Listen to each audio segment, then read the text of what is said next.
Pag si teacher nagutom, tiyak maghahanap yan ng kakainan.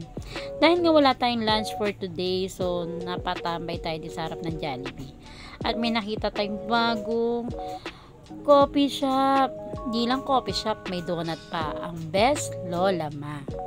So pasok tayo guys, tingnan natin kung anong meron sa loob ng coffee shop na ito.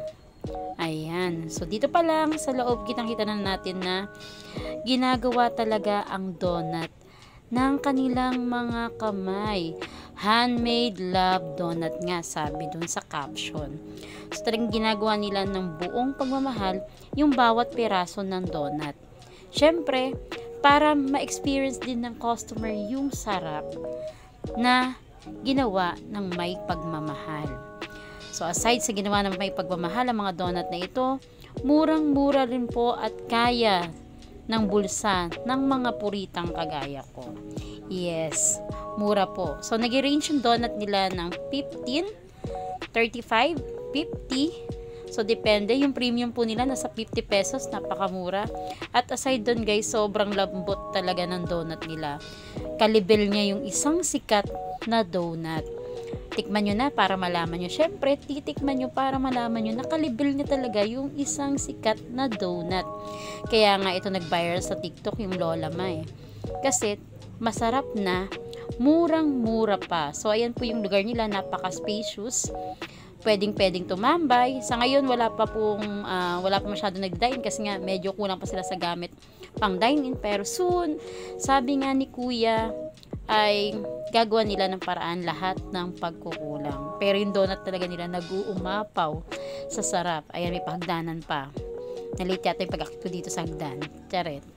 Ayan, so kadaldalan ko nga, dinadala ko dito yung isa sa mga management team nila. At napagalaman ko na second branch na pala nila tong Best Lola Ma sa Molino. Yes, dinala nila ang Lola Ma mula Novaliches papuntang Molino, Bacoor para ma-experience din ng mga taga Bacoor yung na-experience ng mga taga Novaliches na pinagkakaguluhan nila ang donut na to. So ayan si ate, inaabot na yung libre kong donut kasi nga dahil sa kagadaldalan ko guys, may libreng donut ako dahil nagpa-interview ako. At binigay ko yung comment ko, yung comment na talaga namang totoong komento tungkol sa kanilang donut. Masarap po talaga, walang halong biro. Kaya pumunta na po kayo sa malapit sa Molino Jollibee at tikman natin sabay-sabay ang Best Lola Ma donut. So ito po pala yung milky donut nila, classic. Ito yung pinaka best seller na donut sa kanila. Nahiya pa ako dyan kasi nga libre lang binigay ng kanilang management. Kasi nga andaldal ko talaga. Ayan. So tikman natin, oh. Unang kagat, pak.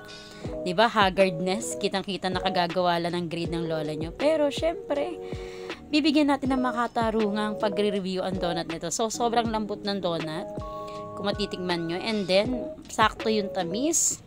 Yung tamis na hindi ka magkakadiabetes. Pang hinihintay nyo guys, punta na tayo sa Best Lola Ma Handmade Love Donuts and Cafe. Yes, may kape po. Kaya sabay-sabay tayo mag-palpitate. Yun lang. Bye!